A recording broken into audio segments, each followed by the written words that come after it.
Welcome to the Nate and Dorin podcast. We are professional videographers based in Vancouver, Canada, and we're here to talk about relevant topics within the video and media industry.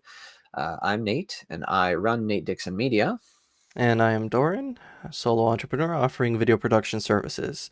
And today we have a special guest, Shyah, who is a commercial and wedding film producer and founder of Shyah K Films, also an aspiring community connector.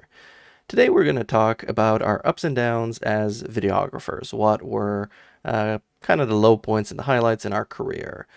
So, Shyah, welcome to the podcast. Can you please introduce yourself? Tell us a bit about your personal background, your professional background, how you got into video production, how you met Nate, and what does community connector mean exactly? Dorin and Nate, thank you for having me here. So I live in Burnaby. I'm here with my wife, our cat, my soon-to-be born first child in April, part of the COVID baby boom, I guess. We're originally from Ontario, but we are happily situated here in BC. I've been filming weddings and commercials for 7 years now, but I have only been under my own brand for 2 years. So I am becoming that entrepreneur, or have become that entrepreneur. It's funny that I originally started with photography, and I was given this camera and I understood the mechanics of it. People could see what I was seeing in my photos. Quickly after doing that, I moved to making films, and then I realized the potential of how much they could impact someone. Like, has anyone ever watched Up from Pixar and not teared up, or just I understood how powerful a film could be. It can motivate, or I don't know, make people upset, happy, and whatnot. So I decided that I wanted to give back to my community through videography, and I haven't looked back ever since. But to answer the question, what is a community connector? So since being in this industry, and this is specifically for the wedding industry, I've seen how tight-knit the photo community is. Just working with photographers 30 times a year, I see how involved they are with each other. But then also I've heard from some photographers that they don't get along with videographers. Like, we're always just moving in front of them with our gimbal, or we're just not aware spatially of where the photographer is. That was probably 2 years ago that I heard that, and then I decided that I want to foster a new generation of videographers that are collaborative and thoughtful and empathetic or something. So what I hope to do. To be fair, photographers get in our way too. Yeah, that's true. I guess I just don't. Their shutter click sounds. Oh, They don't have to worry about our sound. Shutters and lights. Lights, I always make fun of photographers that they're always getting in the shot. But yeah, I'll agree with you on that, Dorin. But yeah, I don't know. I wanted to just be more involved with other videographers, and that's partially why I'm here, because I met Nate last summer when we were working and shooting high school graduations during COVID, and it was very bizarre. But out of that gig, I seem to have met a friend, another videographer that I could connect with. So yeah, thanks again for having me. So by that being very bizarre, are you referring to Nate or the circumstances of filming? So bizarre filming with this guy. I was just kidding. Yeah, it wasn't too bizarre, but he was definitely I noticed right away, because he was we were doing a training session, and he was the guy that kind of knew things right away, and he wasn't running the show, but he was definitely involved, and it's I like people like that, so I bookmarked to chat him up a little bit. Yeah, same thing here. When we were first doing training, I was like, oh, this shy guy seems to be confident in a good way, not arrogant, I don't need to learn all this stuff. This is child's play. You were asking the right questions, is this how you want this to look? And I was like, he's got a good eye. Yeah. What is your camera setup? Shia? So I on weddings, I work with my Sony A7 III, a Sony A7S II, and then my teammates, I try and like connect with the Sony crew. But my main teammate, he works with the GH5, Mm-hmm. and then whenever it's a commercial gig, I try and hire another guy as much as possible because he has a black magic, pocket cinema camera and so on. And it's just like that's the one to go to for commercial. Mm-hmm. Yeah. Mm. Cool. Yeah. Well, we're Sony gang, all of us here. Oh, really? Yeah, A7 III right now. This is what. Yeah. Yeah. Yeah. That's why it looks so good. Cool. Yeah. But yeah, the right tool for the job, you know. Sony's not the perfect camera, but it's very flexible. Man, when they released finally the A7S III, I was excited, but also it was tough because so much of my work Mm. was postponed and moved. So there wasn't that like Mm. revenue and income to be able to afford new gear. So I'm just holding off and waiting. Oh, Mm. it just got worse because I'm looking at the A1 and now the FX3, and I just don't know anymore. Yeah. Well, I know FX3 is not for photography, but A1 is more photography, but Yeah. way Not higher the price point than the A7S III. But like from a video perspective, which one does it have worse low light? I don't know. I need to look up reviews. yeah. Yeah. Yeah. You know what? Why don't I kick things off Mhm. with kind of our main topic now that we've kind of gotten to know you a little bit, Shia. So let me just stop you right there. No. So let This me this share is the one of Nathan Doran podcast, not the Shyah podcast. yeah, Just messing. Yeah. get out of here. One of my favorite highs shooting was when something I filmed actually made it to the local news, um, global news, and this was back in 20. I think it must have been 2012. So straight out of BCIT, I did a practicum with the city of Port Coquitlam, doing video for them, and the mayor was running like a pro recycling initiative, kind of getting people to, you know, do the composting and recycling and try to divert the most stuff from the garbage as possible. And so I went around with him going to like the landfill and filming him kind of showing like, look, this is how good we're doing compared to other, local governments. We're diverting over 50% of our waste, which is really good for Canada and for BC. And so like I'm just filming him on this like camcorder that the government had. It wasn't like a professional setup at all, but filming that was really fun, editing it together. And then the Global News sent like a representative to the city hall in Poco, and they went up to the media department and they're like, oh, we want to show this piece on the news. So I like exported the video, put it on a USB and gave it to them. And then it was really cool that night watching on the news. I'm like, whoa, that's my video. That was so cool. Did you get Did uh, you like video credit?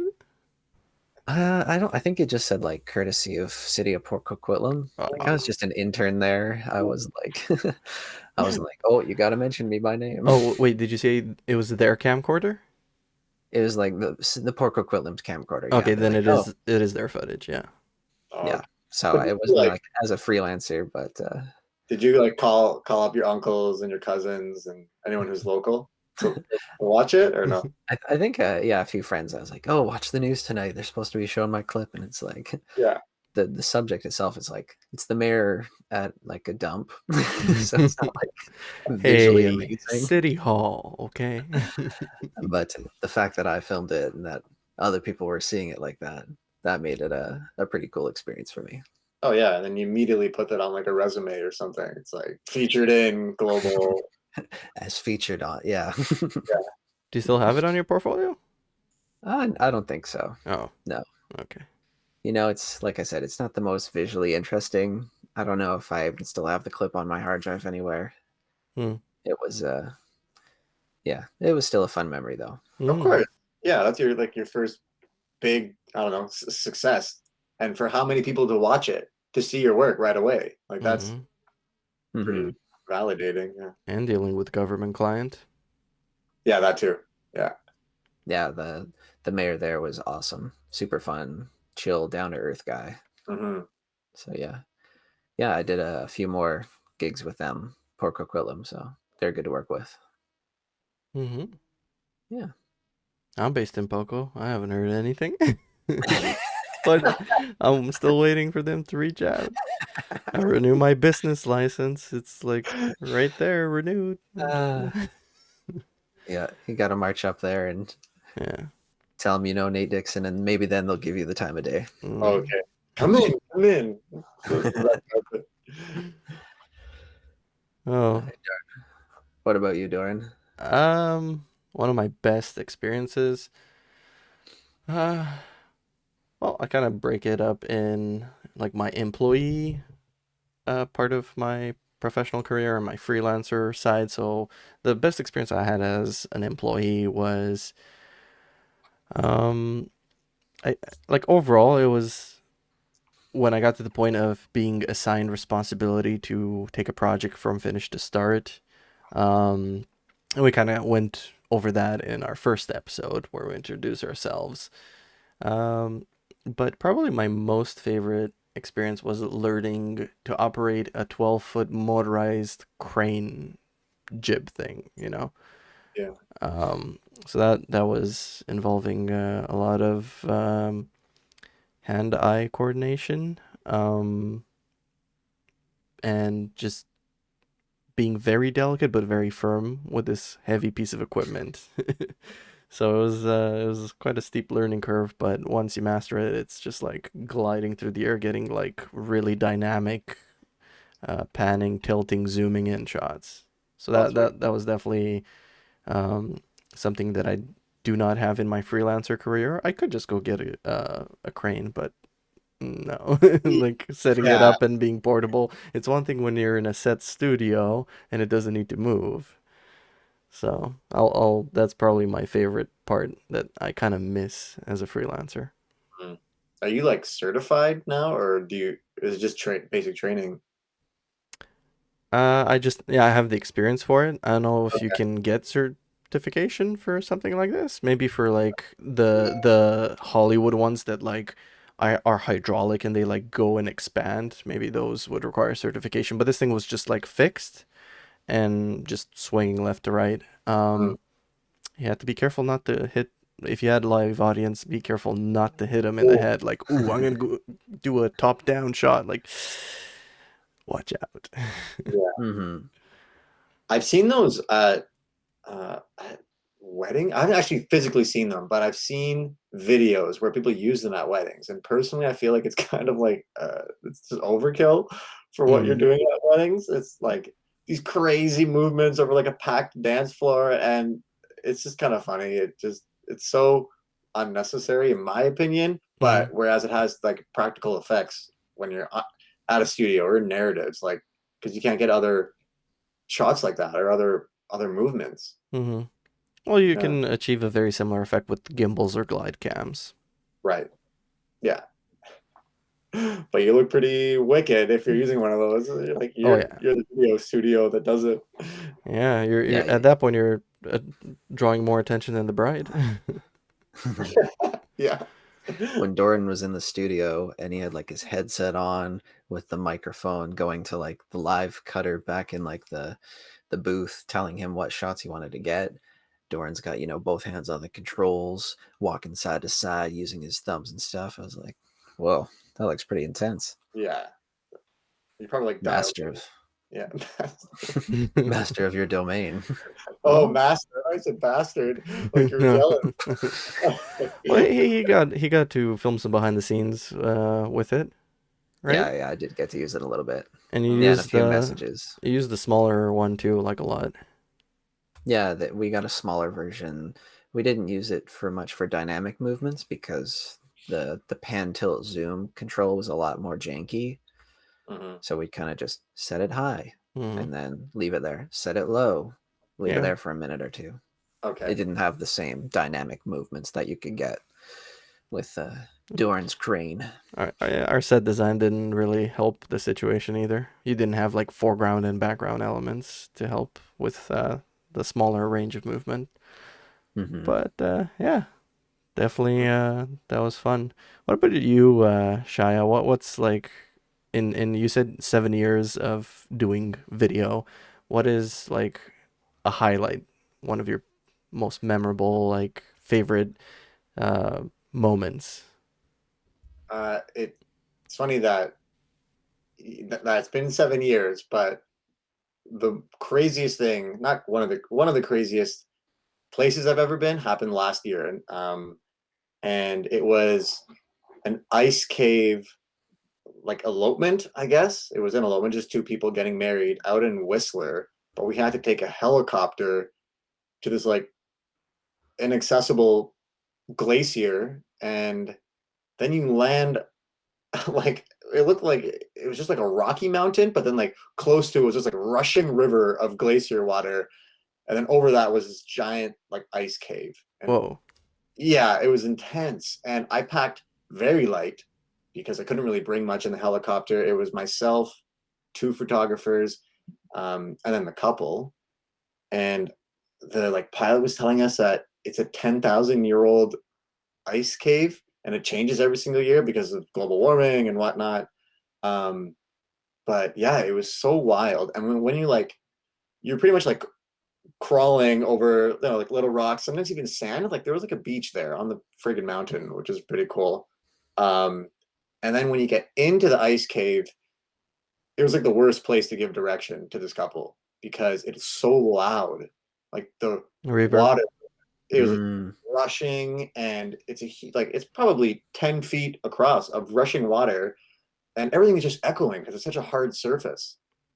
But even though that was tough to give direction, it was just such a unique location that I was just kind of in awe the whole time. Mm. And I'm looking, even like when we're leaving, I'm looking at this ice.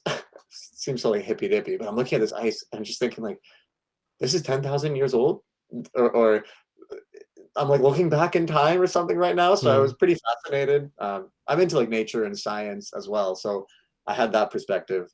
But yeah, this mountain top glacier ice session was just one of the craziest locations. It sounds like you were filming The Revenant too over there. Oh man, I thought about some of the stunts when he's going in when DiCaprio's in the water and the stuntman broke his leg or whatever. I Yeah. did think about that scene actually because Mm. you're so cautious, right? Have you guys ever been in the zone and then you're just filming and you think you're not aware of the person behind you, the set deck behind you, like, but I would have been swept away, so I had to be pretty aware. Mm. Mm. Wow. Oh, yeah, Yeah, that sounds awesome. Sounds like it was a big budget client too, like helicopter ride and all that. they must have. They were very like humble, loving couple.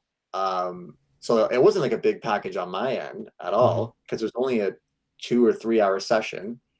But they had to Oh, pay so myself. like you guys just traveled and filmed that day and packed up and left that day. You didn't stay like overnight or like, yeah. Yeah, that's it. Like it was just get to the helipad, go through a safety briefing, fly up. You're in awe the whole time doing your session, and then you go home and get on your sweats. It was like it never happened, but it was That just. sounds like you guys were really well planned to pull it off. Good job.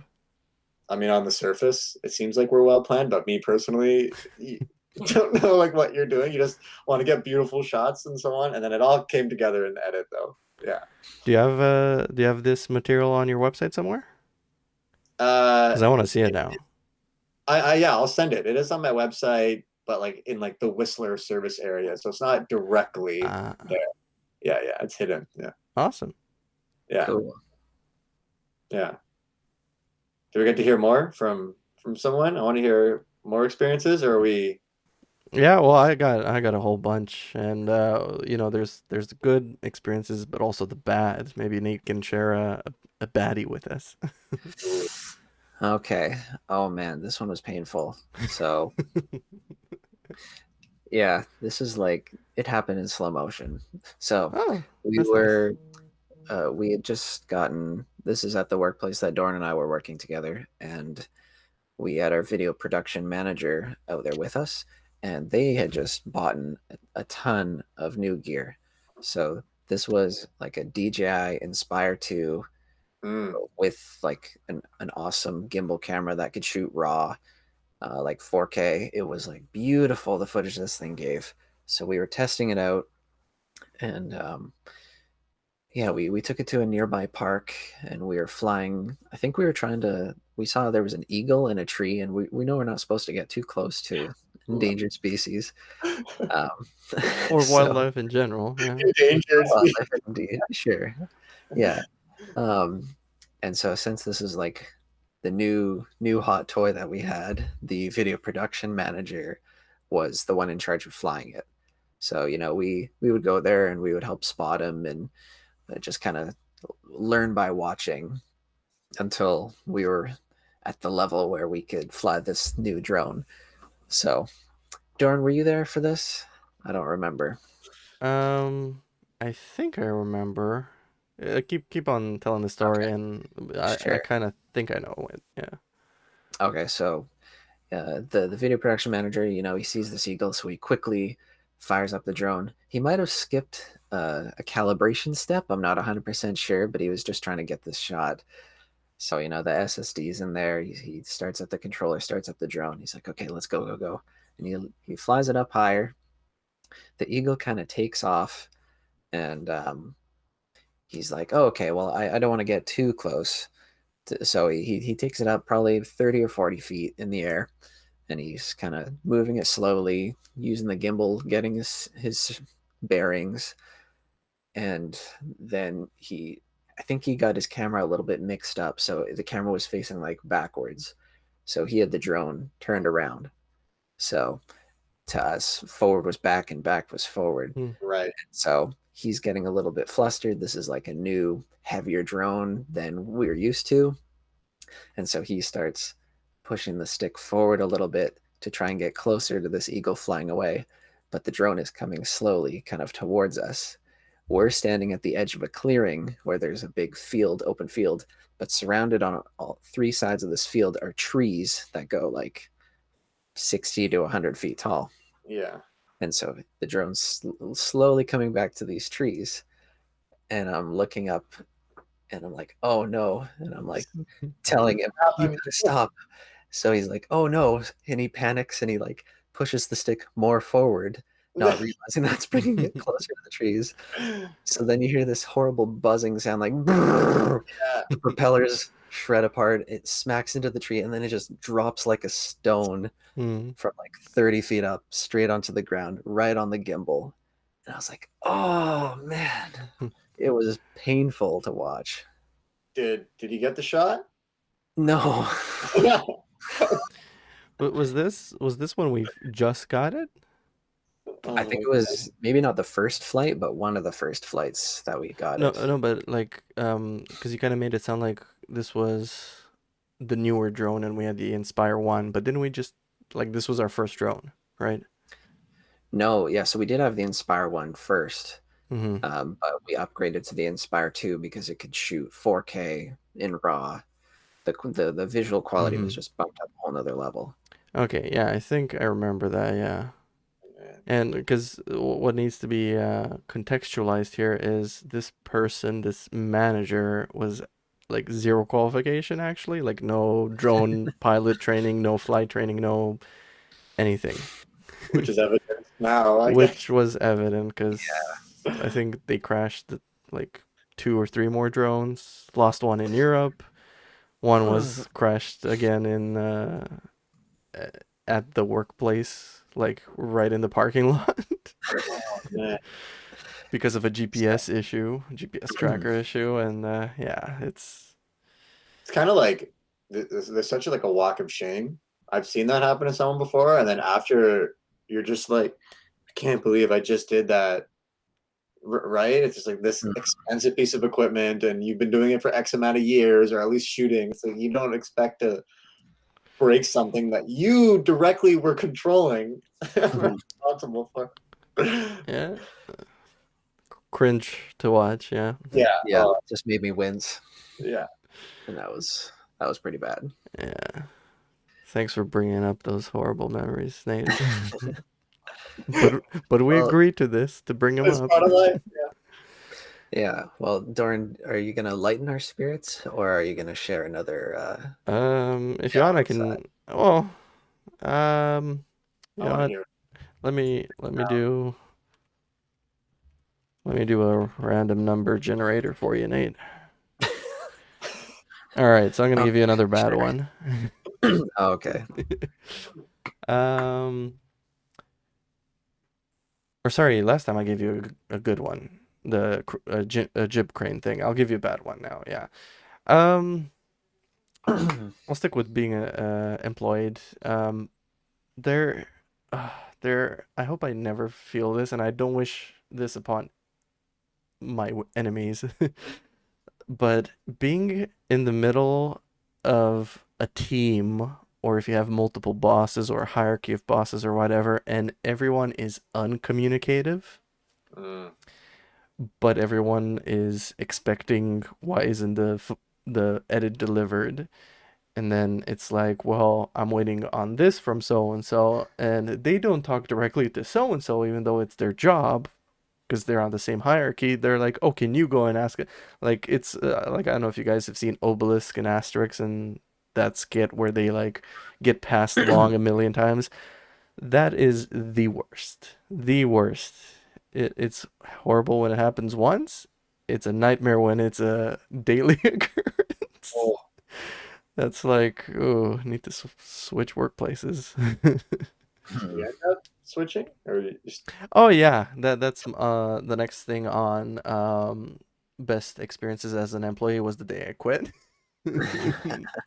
Hands down, like such a huge relief. yeah. Yes. So since then I've gone freelance and I hope to never go under a boss ever again. Or if I do, subcontracted for a respectable videographer, Go. that has communication skills.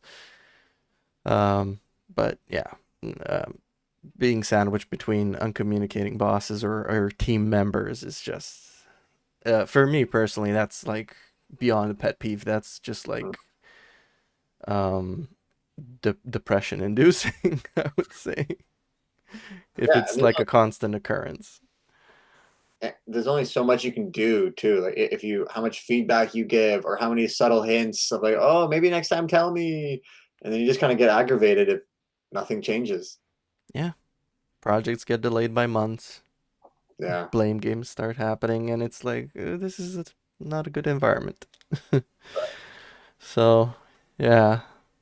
What about you, Shia? What's like a not so nice experience that you've had? All right, I'm up. Uh, in retrospect, this this situation could have been a lot worse. But Oh, years ago, when I was working at another studio, when I was just given the project or the couple, this was for weddings. When I was just given a couple to work with and me do the sales thing and do everything from beginning to end, I was paired with this couple that had this grand vision of for their like post ceremony, they would do a photo session on Canada Day, on in English Bay and take out a yacht. I'm picturing this like this big yacht. I don't know where you see like the billionaires, and we're gonna hmm. cruise. It's gonna be so cool. We're gonna have so much space. Turns out there was just literally enough room for myself, the couple, the two photographers to like clench up across me, and then the captain.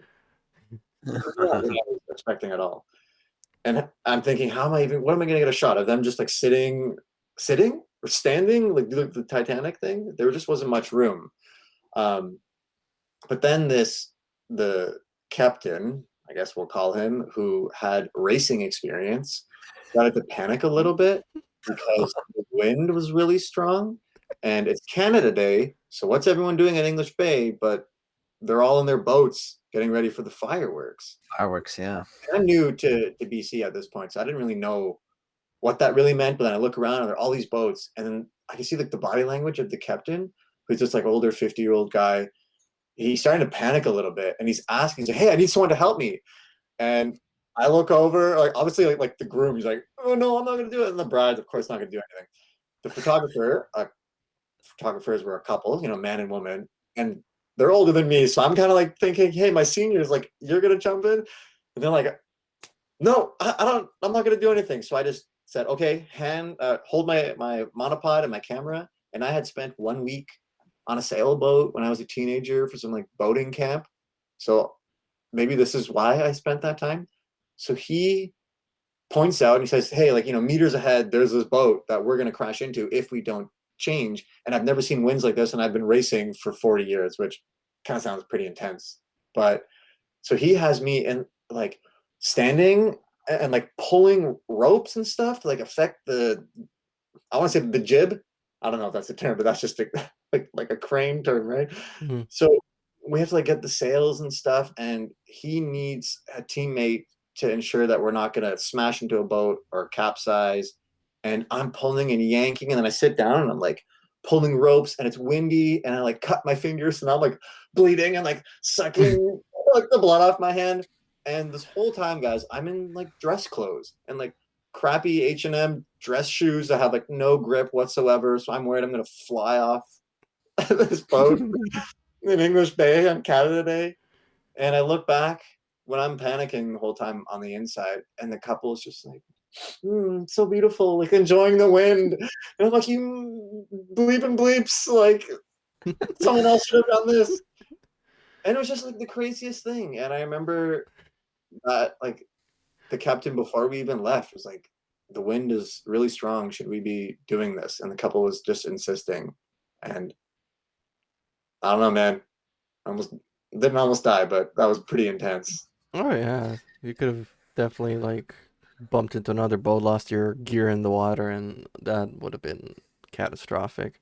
This sounds like the movie script for like the next Hangover, and just call it the Videographer.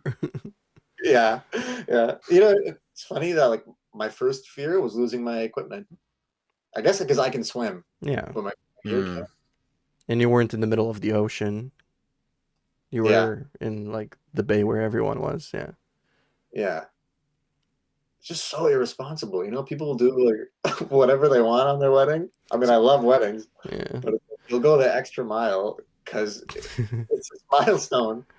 So I guess you've learned a hard lesson through that of like being more insistent on how well the couple plans stuff, right? Yeah. And I think now that I'm doing my own thing, if I felt scared for my life, I would just tell them I'm not going to do it. Mm-hmm. Yeah. Perk of being your own boss. You choose your clients. I'm Yeah. not comfortable doing this. Thank you. Goodbye. Yeah. I'll see you. I'll be here when you're on land, or if you even make it.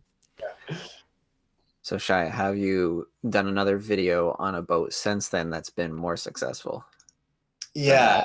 that? I There was a redemption. It was just a really Okay. sweet couple like on a small boat. It was like a legit elopement when like even their family didn't know, and it was just like cruising out in the peninsula, and it was just way more relaxing and like I got to have Mm. champagne, and Mm. there was no like PTSD. Actually, I think there was a little bit, but The yeah, moment you felt the gust of wind. I'm like doing this like phantom. Yeah. Yeah. Nate, hit us up with a another sweet memory of yours. Okay, sure. Okay. So we were doing, I was working for a company, a roofing company, and they were launching a new campaign for like, what's the best roof in Vancouver?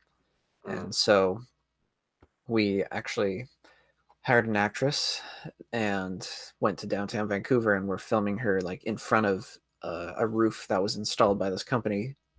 So we're like on location, and then just kind of scouting out different spots in that neighborhood to film the different pieces.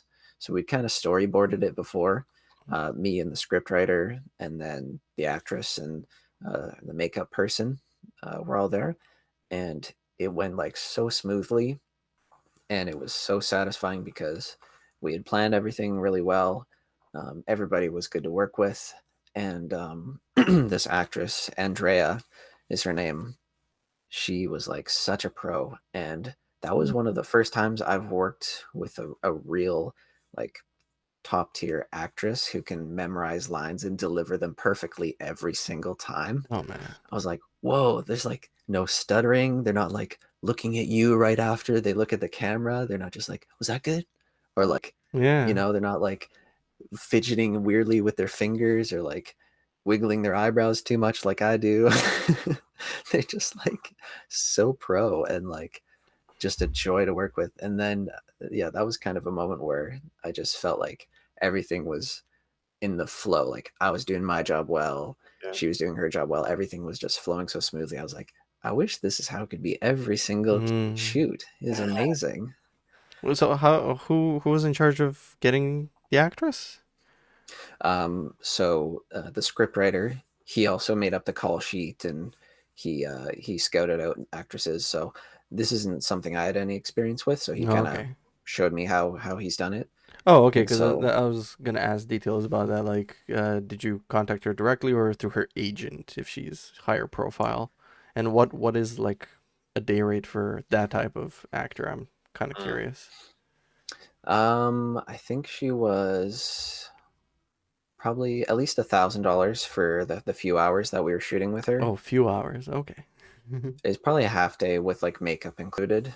So we Ah. actually like met at the scriptwriter's house, and that's where she could get her makeup and hair done. We could run over the script one more time, and yeah, then we could just drive quickly to the close spots around because he lives in Vancouver, where we could shoot.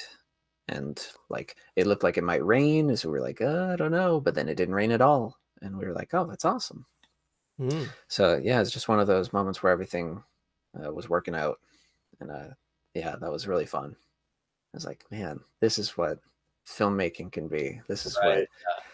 it was kind of a nice blend between run and gun and also having everything planned out, storyboarded, and like even the makeup person, she was like always ready to like help hold a boom mic if we needed, or um, yeah, kind of just be there. Like if I was like backing up with the camera, she could be like spotter behind me, so I didn't trip over anything. Little things like that, and yeah, so that was one of my favorite filming experiences as well.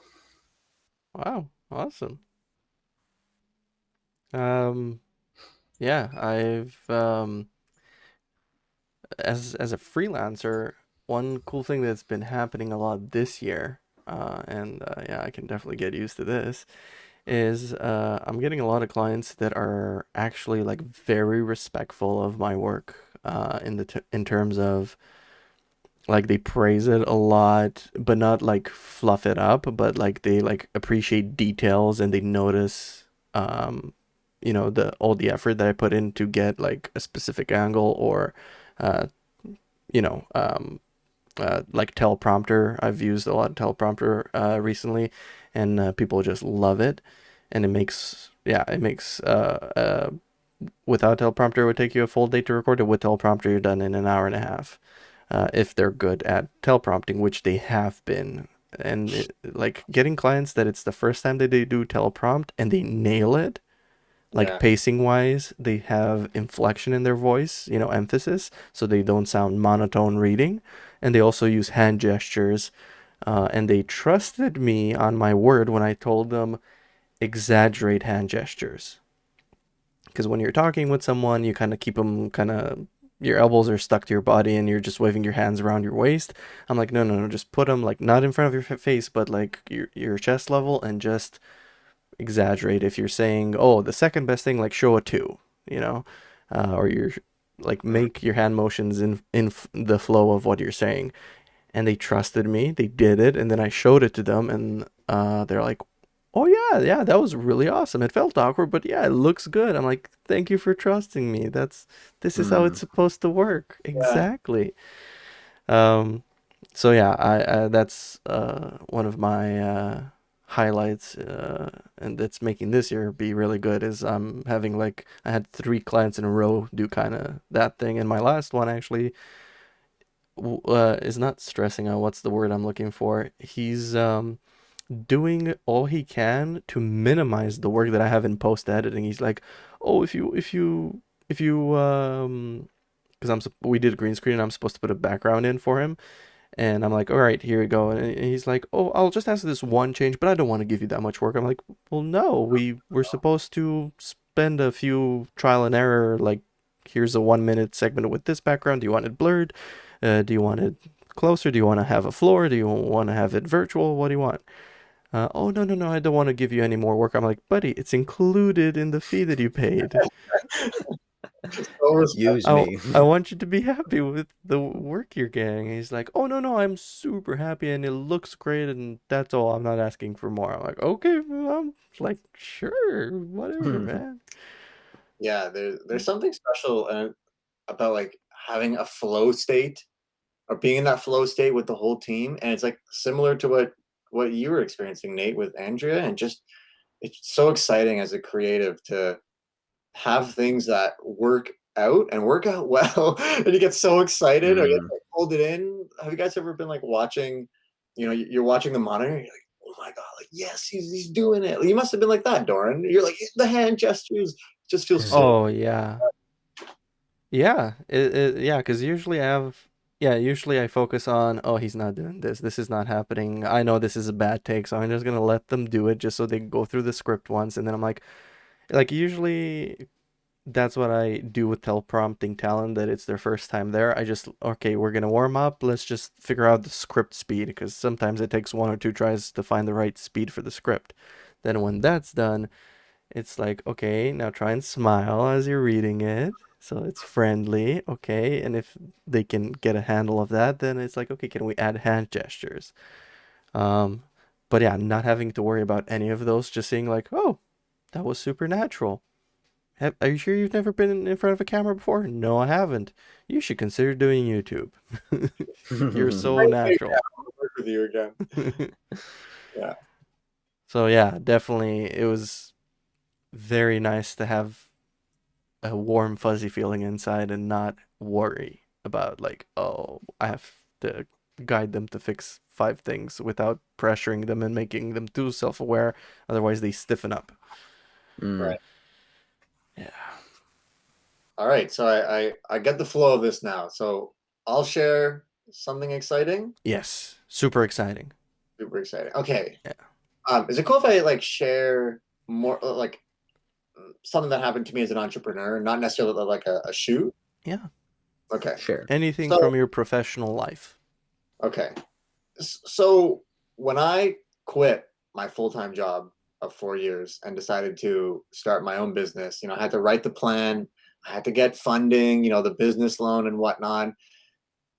You have to go through all the motions. Oh, And you incorporated right away?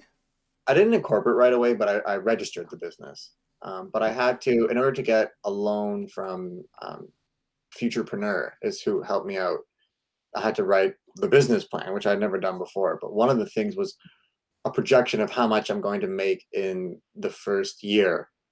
And I'm like, man, I want to make $50,000. Like that's a good salary, livable wage, have a home over my head.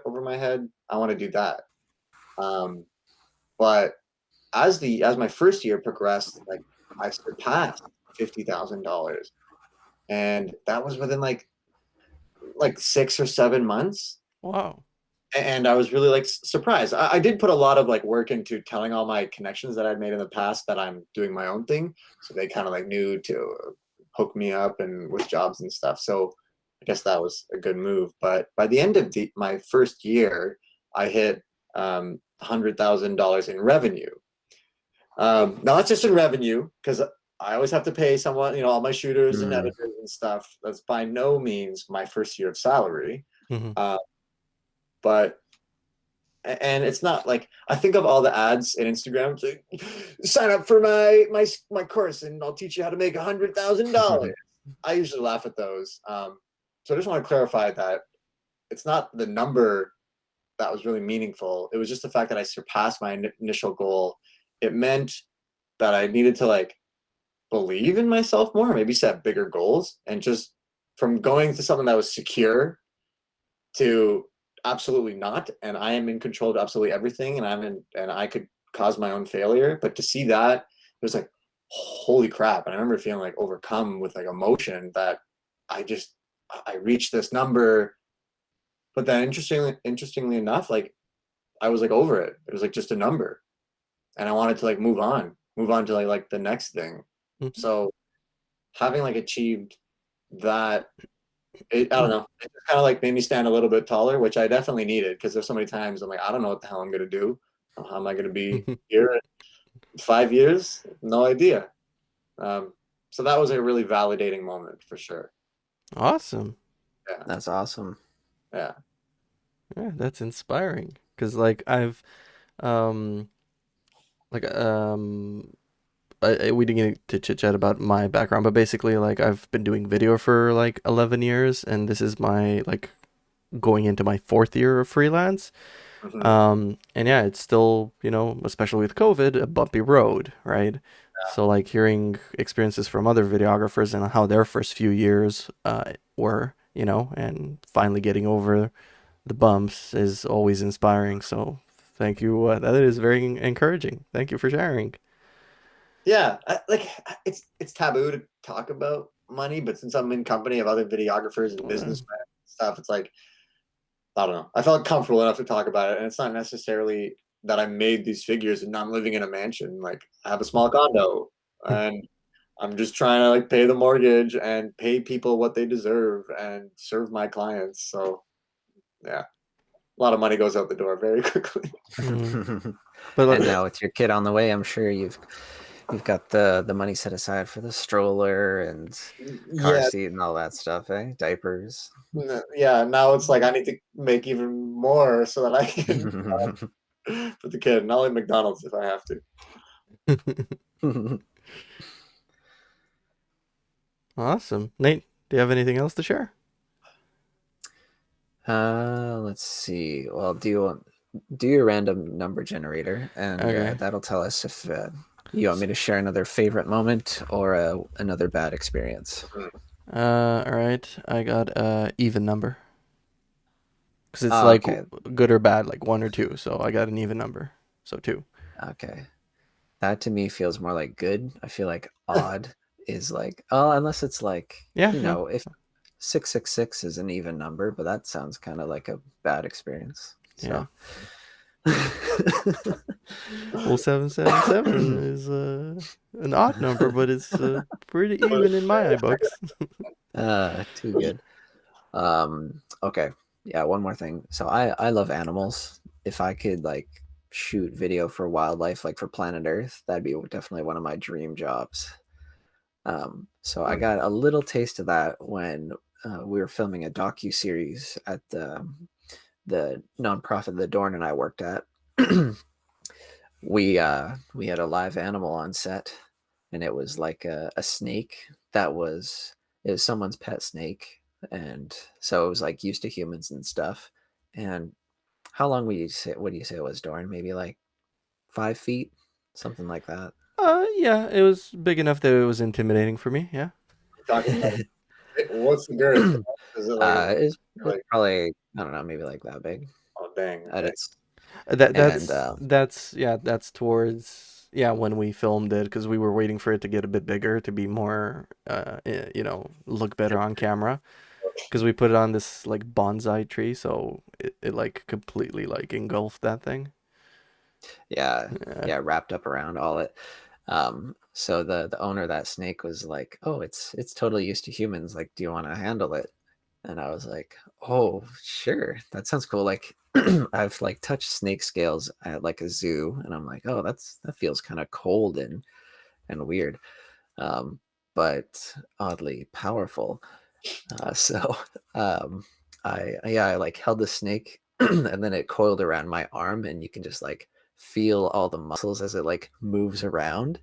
And the Yeah. way snakes move around is just so cool Mm-hmm. to me. Doran, I'm not sure if you Darn. got close to me when I was holding that snake, but No. I've had experience with snakes when I was young, and I was fishing, and I had those rubber boots, to go into the water, like the knee high like rubber boots. And I stepped on a snake, and it coiled up inside the boot. And when I felt that raw power, that was it for me. I don't need to touch the tamest of tame snakes. I don't care if it had its fangs removed and wears lipstick and a wig. I don't care. I'm not touching it. You got a snake in your boot. Snake in my Yeah. boots. Yeah. Oh man, Toy Story in real life. Well, it caught a fish and it came to the shore to eat it, and I wanted the fish, so I got the fish. Good for Nice. you. You got from wait, not from the snake. You The you were what? just you Did got the the snake drop the fish to coil in your Yeah, boot? yeah. I did Okay. drop the fish. Yeah. So yeah, and oh, I just gave the fish to my cat because it was bitten by a snake. I was like, water snakes are not poisonous, but like, yeah, I was just fishing for sport. It was a small fish anyway. Mm.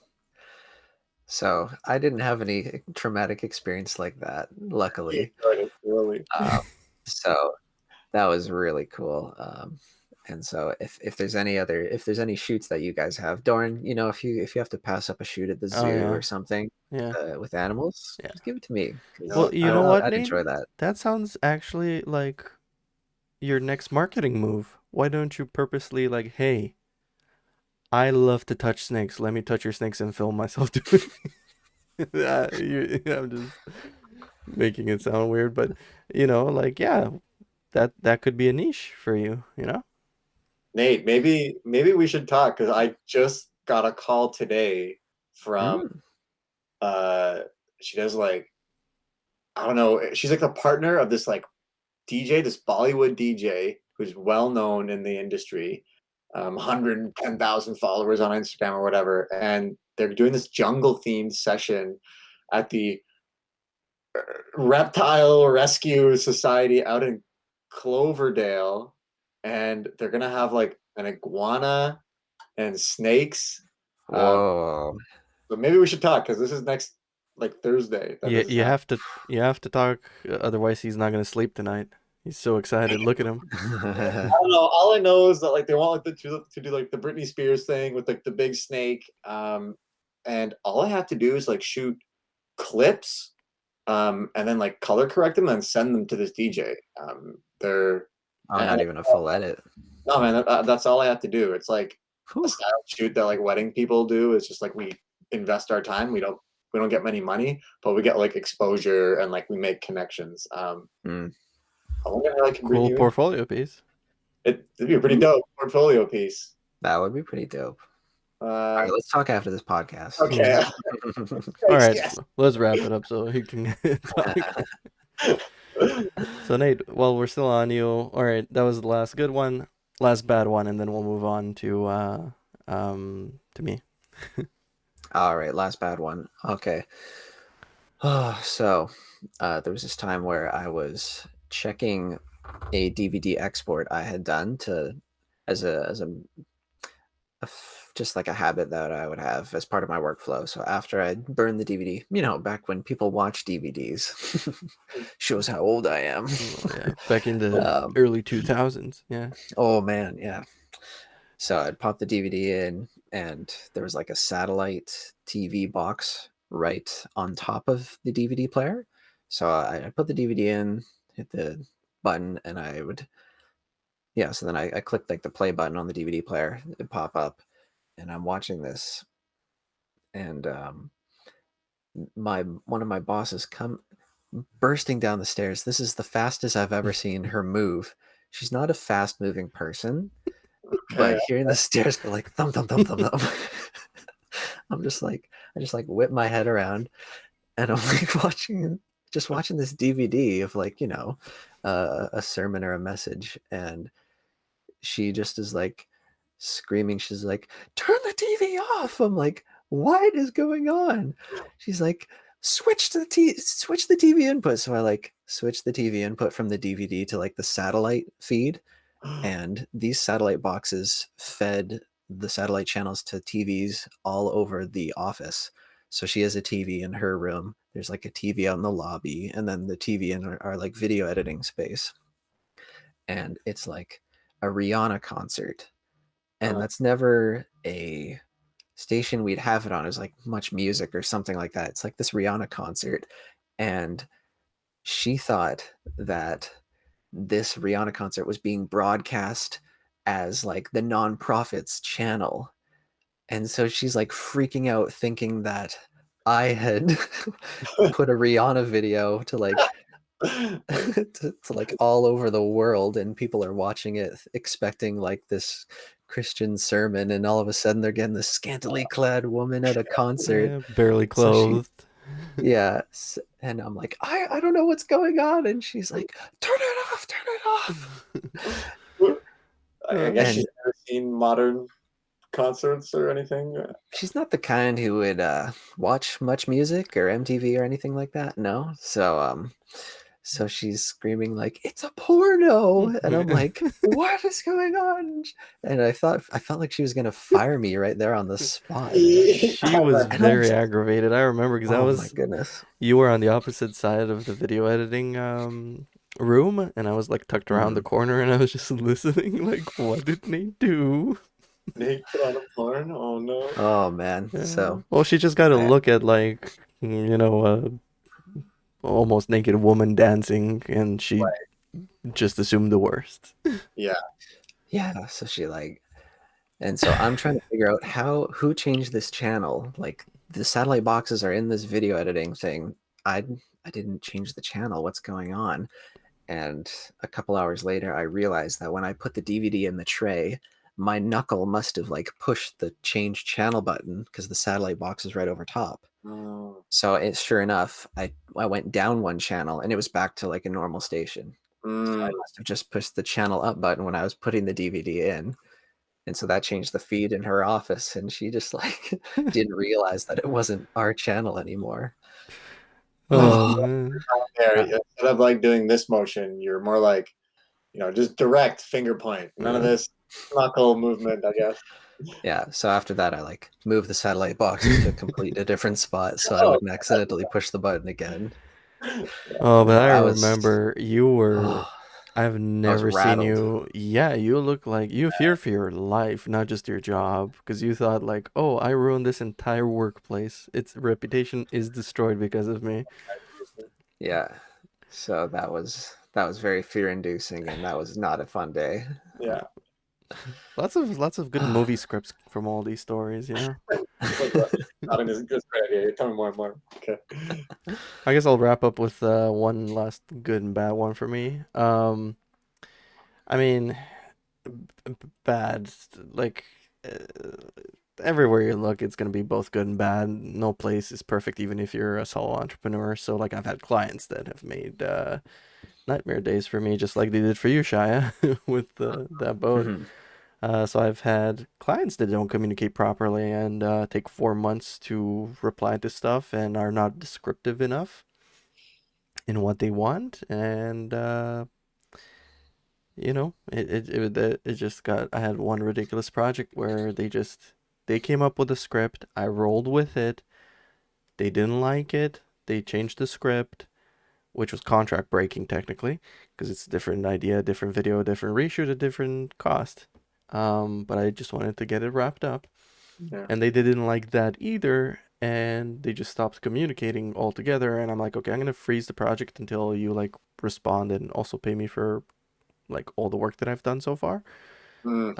And then they just like, oh, we didn't get a video. We don't like the video. We're not paying you. I'm like, okay, well, we're gonna have to take that to small claims, and that took another 4 months. But I clearly won that because, yeah, Wow. having a signed contract saved me big time. There you Mm. go. Oh man, good for you for following up because Well, people, yeah. people often don't value like our services. Like how often do we get asked for discounts and stuff? And it's like Oh, right don't off ask the bat. other people for discounts. Like you don't go to the mall or a plumber. I, So good for you, Mm. man. my Standing for yourself. Yeah, my favorite comeback line to clients that are like, "Oh, we have a shoestring budget." I just tell them go buy shoestring and make a video with it. Then like, I'm Good one. done. Yeah. But that's freelancer bad. Employee bad was having to like beg for a pay raise when you know you're worth it and you know the industry standard is at this point and you're doing more responsibilities than when you originally signed. And Yeah. bosses are Mm. like lying to your face and making up excuses why they can't. Been there. Uh, so Yeah. that's like clients want to be cheap. Bosses want to be cheap. Hitting my microphone. Ah. But I'll end with a positive note. Actually, wait, do I have any more positive ones?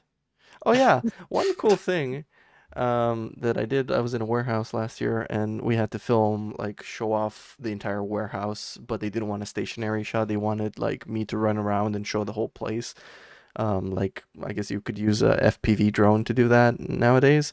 Um, I didn't have that, so instead I asked one of the workers there, like, "Hey, is it okay if you like forklift me up and like take me laterally across the warehouse so I can film it, like sideways?" Yeah. And yeah, they did so. And the first time was quite shaky. So I handheld the camera and I stabilized it way better that way instead of tripod on the actual thing. And we Mm, got a pretty good dolly shot basically of like an entire warehouse, and I was pretty high up too, so I got like a good vantage point. So that was definitely something spur of the moment improvisation that I really like. So did they have a pallet and then you're Yeah, standing on the pallet? they Okay. they had a pallet. They had a special staff like pallet with railings to like lift people up Oh, to change light oh, bulbs or something. Yeah.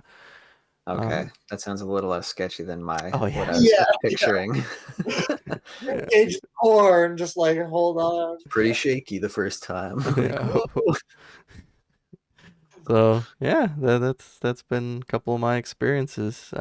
Shy, why don't you finish us off with one more baddie and goodie, Okay, a baddie and a goodie. if you have. Yeah, yeah. I mean, I was gonna think of one.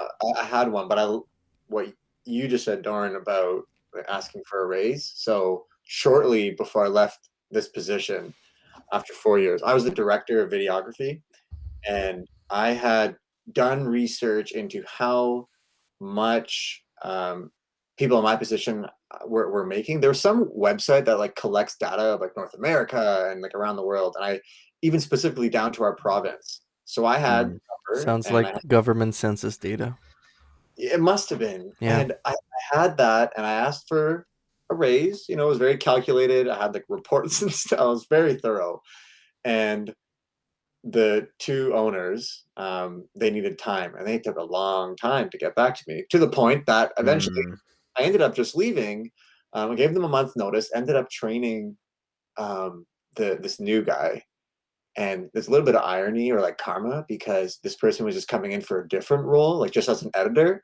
Then they offered him like a director position, and he was like, "Oh, I'm not really into it, but okay, I'll take it." And I was just like, "Guys, like someone coming in for an editor should not become the mm, director." No problem. They offered him. Eventually, I found out the wage that I had asked for plus some. So I was pretty like cheesed.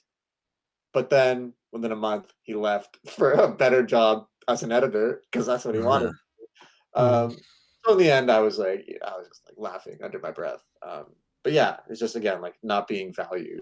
Yeah. Uh, but like as on a good note, I'm happy to end it there. One thing I had the privilege of seeing was watching a couple of mine view their wedding video for the first time. So this is one point last year. I started using a new um, service called Loom, where you can just like record videos directly into your email and send it to them. So I had the idea of just asking them to record on their phone when they were watching their highlight video. You know, like that short 3 to 5 minute piece. Um, For a wedding? yeah, for a wedding, and it was just like this beautiful outdoor Indian wedding, scaled down. They were just smiling, like one of those couples that is just smiling and so happy all the time, you know, but just graced with their presence, I guess. And it was really cool to like watch them view themselves, but also like my art. And, you know, they're like leaning into each other, like, "Oh my god, that was so funny!" Like holding each other's hands and clenching it, and just like all the little bit of body language. And then in the end, when they were like speechless and just looking at the camera, and I'm watching it going like, "Oh my god, yes! Like this is so great." Because often we just send our work, and then we get an email back saying, "Oh, so great, Nate! Like you're the best, Doran. Cool, Shia." But to watch then in real time Mm. was something special. Yeah. Definitely. Yeah, usually when I get an email and I read that was amazing, I'm like, okay, I'm gonna skip to where they want changes. So jaded, man. So jaded. Yeah. No, that's true. That email actually did come. They put it on pages. Oh, so funny. Yeah, that's awesome. That is Wow. great. Yeah, lots of fun experiences, and it was very nice meeting you, Shia. Thank you so much. Hopefully this is your first time, but hopefully it's not your last time coming on the podcast. Yeah, Dorin and Nate, like I would be happy to come back if I contributed, if I added in some way. Oh yeah, Well, definitely. actually, Shia, there's one more thing you can do. Yeah.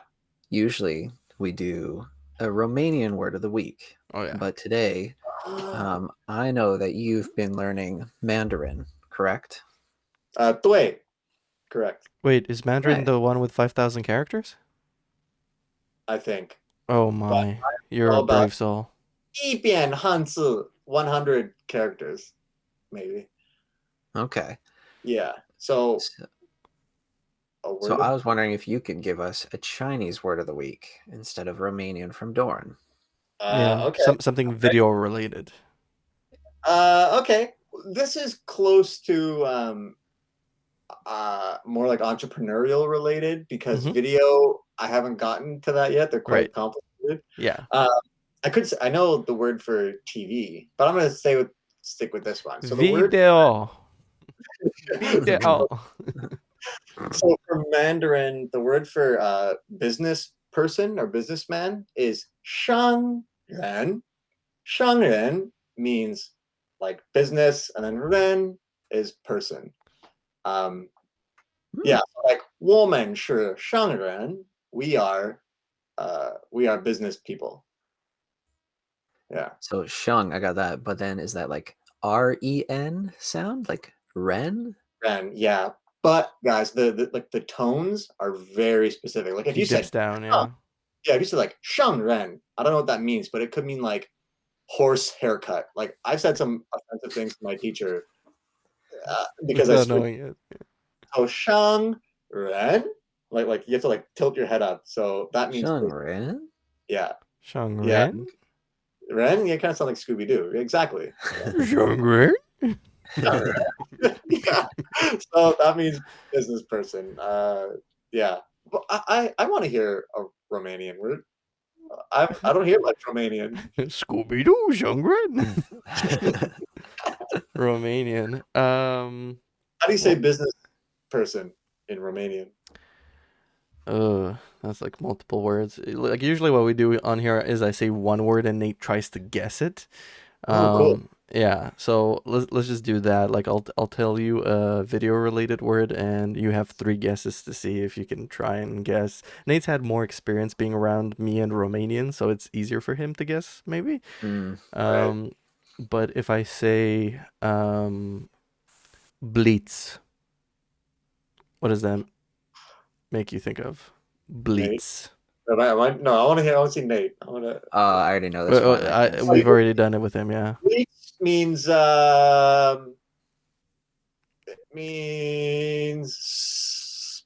lights. Almost, but not quite. Oh.